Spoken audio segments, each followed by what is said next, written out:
अस्सलाम वालेकुम। Lecture number 17 anatomy of physiology. हम लोगों ने स्टार्ट किया हुआ था ब्लड के अंदर सेल्स की टाइप। वो हम लोगों ने 3 तरह की पढ़ी थी, red blood cells, white blood sales और प्लेटलेट्स। तो रेड ब्लड सेल्स को हम लोग डिटेल में सारा पढ़ चुके थे, व्हाइट ब्लड सेल्स को हम लोग पढ़ रहे थे। अब हम लोगों ने इसको आगे से कंटिन्यू करना है। आज हम लोगों ने व्हाइट ब्लड सेल की सारी क्लासिफिकेशन और उसके फंक्शंस पढ़ना है। तो पेज नंबर 52 पे आ जाओ। White blood cells, classification of white blood cell. White blood cells are classified into 2 groups. White blood cells को 2 ग्रुप्स के अंदर डिवाइड किया गया है। कौन कौन से? ग्रैनुलोसाइट्स, न्यूट्रोफिल्स, इओसिनोफिल्स, बेसोफिल्स और एक ग्रैनुलोसाइट दूसरा ग्रुप है जिसमें कौन कौन से आते हैं? मोनोसाइट्स और लिम्फोसाइट्स। मैं आप लोगों को एक बार दोबारा बता देती हूँ कि व्हाइट ब्लड सेल्स जो उनसे होते हैं वो 2 किस्म के सेल्स होते हैं, या तो वो ग्रैनुलोसाइट्स होते हैं या वो एक ग्रैनुलोसाइट्स। अब ग्रैनुलोसाइट्स ऐसे व्हाइट ब्लड सेल्स हैं जिनके अंदर ग्रैन्यूल्स पाए जाते हैं, छोटे छोटे से दानेदार चीज होती है, दाने पाए जाते हैं जिनको ग्रैन्यूल्स कहते हैं। तो ऐसे व्हाइट ब्लड सेल्स जिनके अंदर ग्रैन्यूल्स पाए जाए उनको हम लोग क्या कहेंगे? ग्रैनुलोसाइट्स। साइट्स वर्ड यूज हुआ है सेल के लिए, ठीक है। ऐसा सेल जिसमें ग्रैन्यूल्स पाए जाए उनको हम लोग क्या कहेंगे? ग्रैनुलोसाइट्स। अब वो आगे 3 किस्म के होते हैं। अब वो जो दानेदार दाने जो उनसे मौजूद होते हैं सेल्स के अंदर, उनके अगर काम हम लोग अलग अलग कर दें कि इसका काम अलग है, इसका काम अलग है, इसका काम अलग है, तो उनको 3 अलग अलग नाम दे दिए हुए। कौन कौन से? न्यूट्रोफिल्स, इओसिनोफिल्स और बेसोफिल्स, ठीक है। अब व्हाइट ब्लड सेल्स, ऐसे व्हाइट ब्लड सेल्स भी हैं जिनके अंदर ग्रैन्यूल्स नहीं मौजूद हैं। ए का मतलब नो, के ग्रैन्यूल्स ना मौजूद हो, ग्रैन्यूल्स एब्सेंट हो, बिल्कुल भी कोई दाने ना पड़े हो, तो ऐसे सेल्स को हम लोग क्या कहेंगे? एक ग्रैनुलोसाइट्स कहेंगे, ठीक है। अब ये भी 2 किस्म के होते हैं, मोनोसाइट्स और लिम्फोसाइट्स। इनके काम भी थोड़े से अलग होते हैं, इस वजह से आगे 2 में डिवाइड हो जाते हैं। हम लोग पढ़ लेते हैं 1 बाय 1 टाइप्स को। ग्रैनुलोसाइट्स वाले हम लोग पढ़ लेते हैं। Some of white blood cells have granules in the cytoplasm. Granulocytes ऐसे व्हाइट ब्लड सेल्स हैं जिनके साइटोप्लाज्म के अंदर ग्रैन्यूल्स पाए जाते हैं, ठीक है। These are developing from red bone marrow. अब ये ग्रैन्यूल्स जो उनसे होते हैं कहाँ से बन रहे होते हैं? जो ग्रैन्यूल्स होते हैं हड्डियों के अंदर, जो उनकी गुदा होता है, जो हड्डियों के अंदर मैरो पाया जाता है, उससे बनते हैं, ठीक है। ये फॉर एग्जांपल हड्डी है, ठीक है। इस हड्डी की कैविटी के अंदर बोन मैरो है, ठीक है।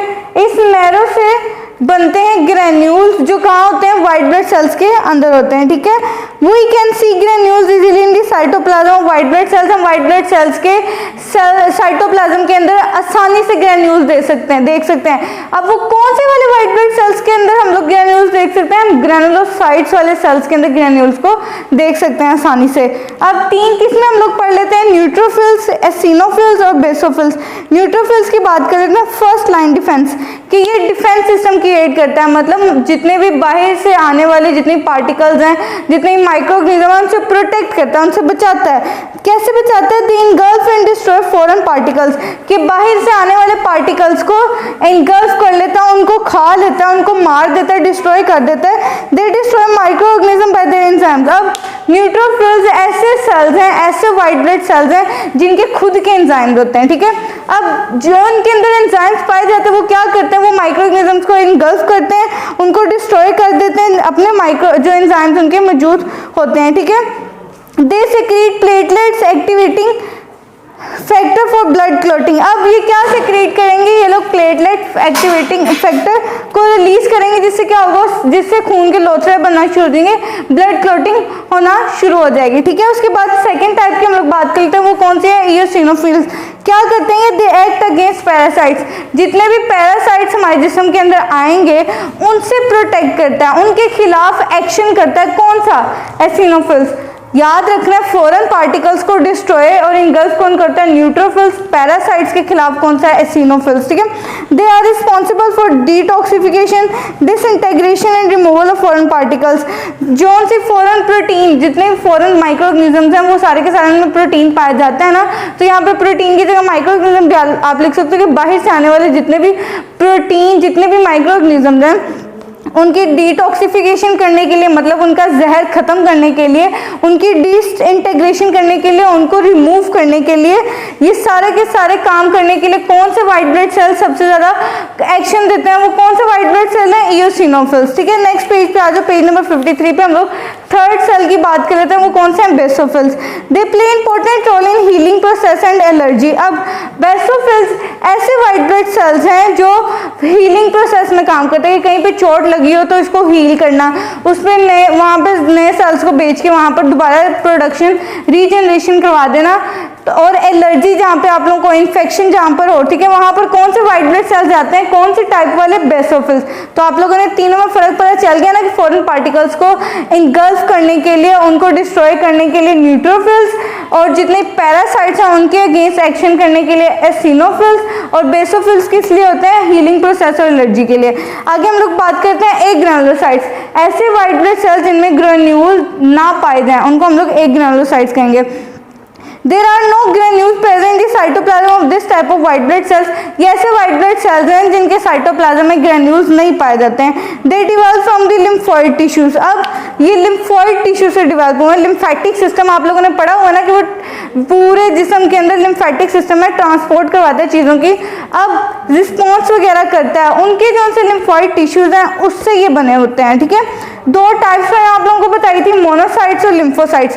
इनके काम भी थोड़े से डिफरेंट है। वो कैसे हैं कि जो मोनोसाइट है they secrete platelets activating factor, कि हमारे जिस्म के अंदर मैंने बताया था खून है, खून के 3 सेल्स हैं, red blood cells, white blood sales और platelets.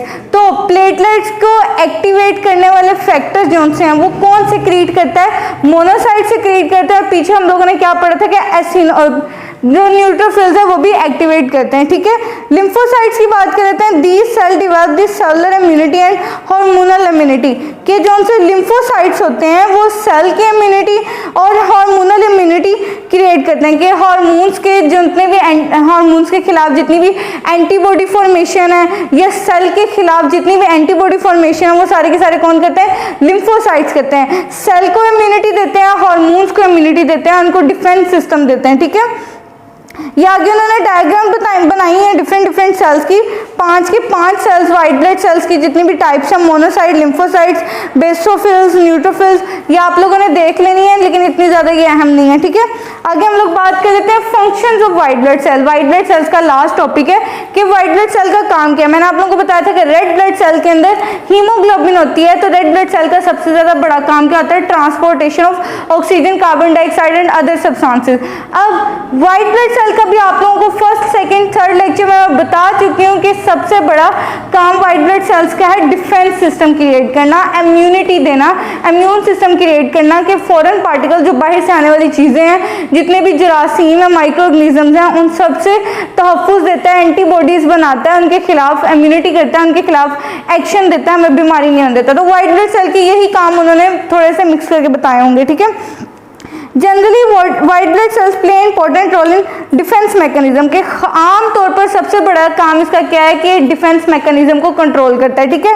The cells protect the body from organism or any foreign bodies either by destroying or in activating them. अब ये सेल्स क्या करते हैं? वाइट ब्लड सेल्स जितनी भी हमने टाइप्स पढ़ी हैं 5, ये वाइट ब्लड सेल्स क्या करते हैं? खून के अंदर जितने भी कोई ऑर्गेनिज्म, कोई बाहर का पार्टिकल्स, कोई माइक्रो ऑर्गेनिज्म जो जिस्म के अंदर आएंगे उनको ये डिस्ट्रॉय कर देंगे या फिर उनको इनएक्टिव कर देंगे, उनके जितना भी किरदार, उनकी एक्टिविटी है उनको बेजान कर देंगे, ठीक है।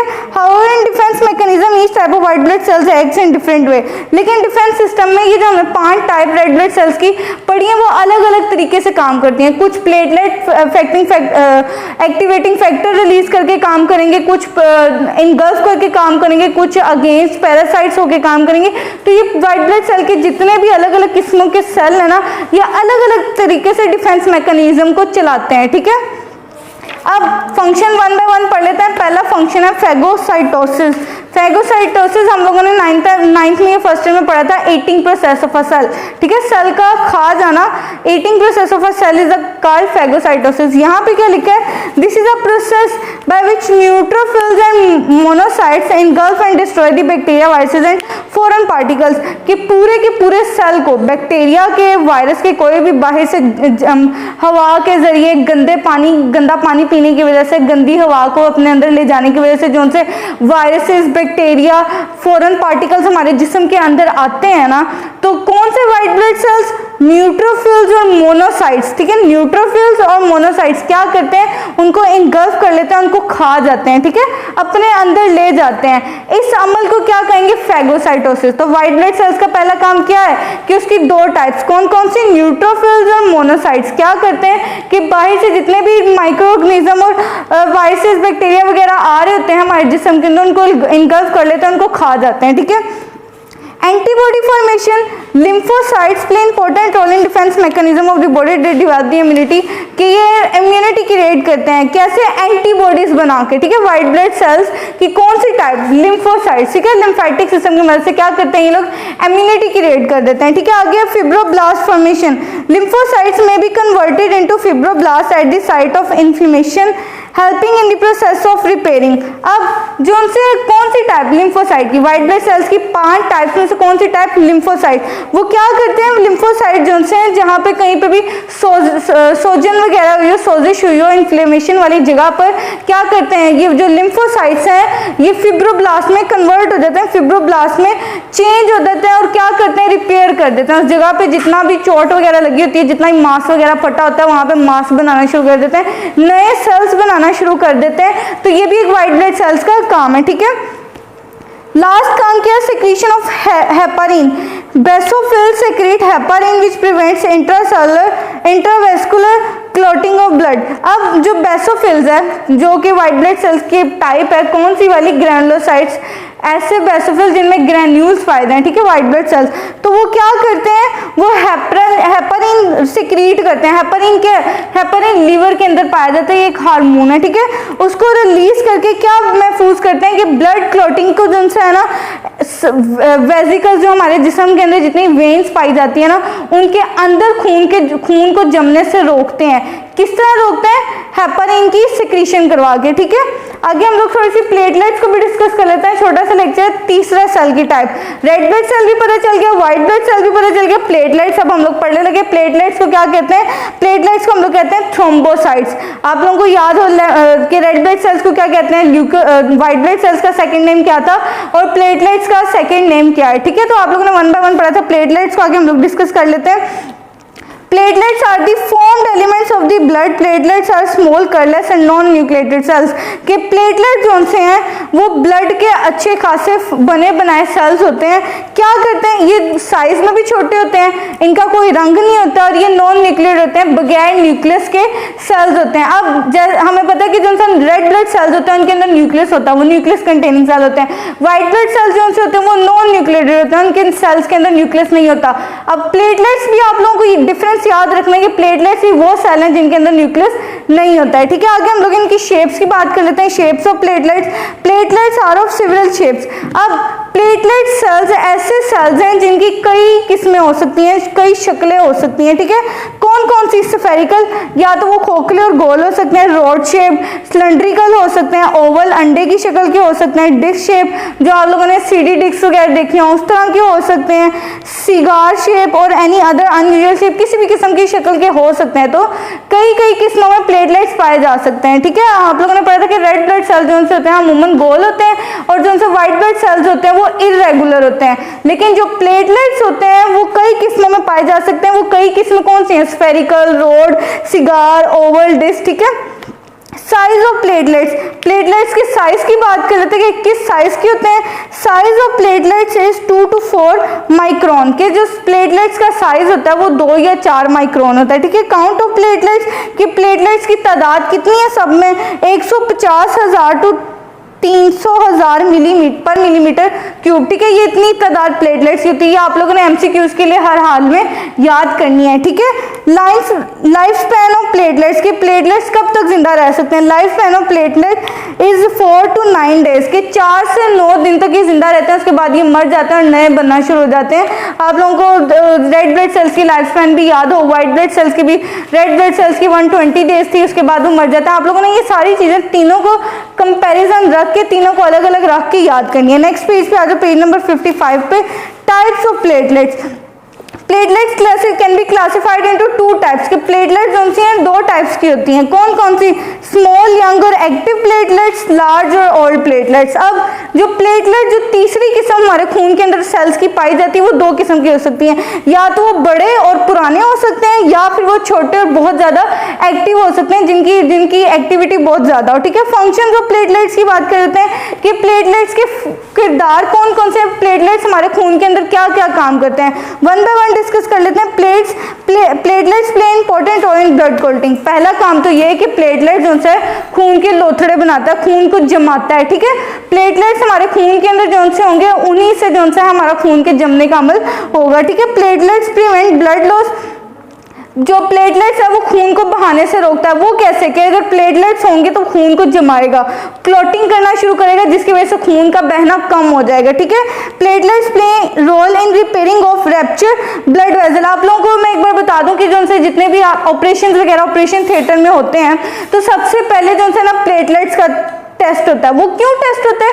वो इसी वजह से टेस्ट होता है कि अगर हम लोग ऑपरेशन करते हुए जो खून निकल रहा है तो अगर प्लेटलेट्स की तादाद सही होगी तभी हम लोग ऑपरेशन करेंगे, ताकि जितना खून रिलीज हो और अगर हम नई बोतल लगाएं तो उससे खून के लोथड़े बन के वो जख्म जमना शुरू हो जाए। लेकिन अगर प्लेटलेट्स की तादाद कम होगी तो वो ऑपरेशन नहीं करते हैं। ठीक है, क्योंकि वो खून जमता नहीं और खून लगातार निकलता रहता है। ठीक है, platelets play role in repairing और रैप्चर ब्लड वेसल्स। अब यहीं पे भी वही काम है कि जितने भी ब्लड वेसल्स खराब हुई हैं, फटी हैं, उनको भी रिपेयर करने के लिए, उनको भी जोड़ने के लिए प्लेटलेट्स किरदार अदा करता है। Platelet play role in the defence mechanism.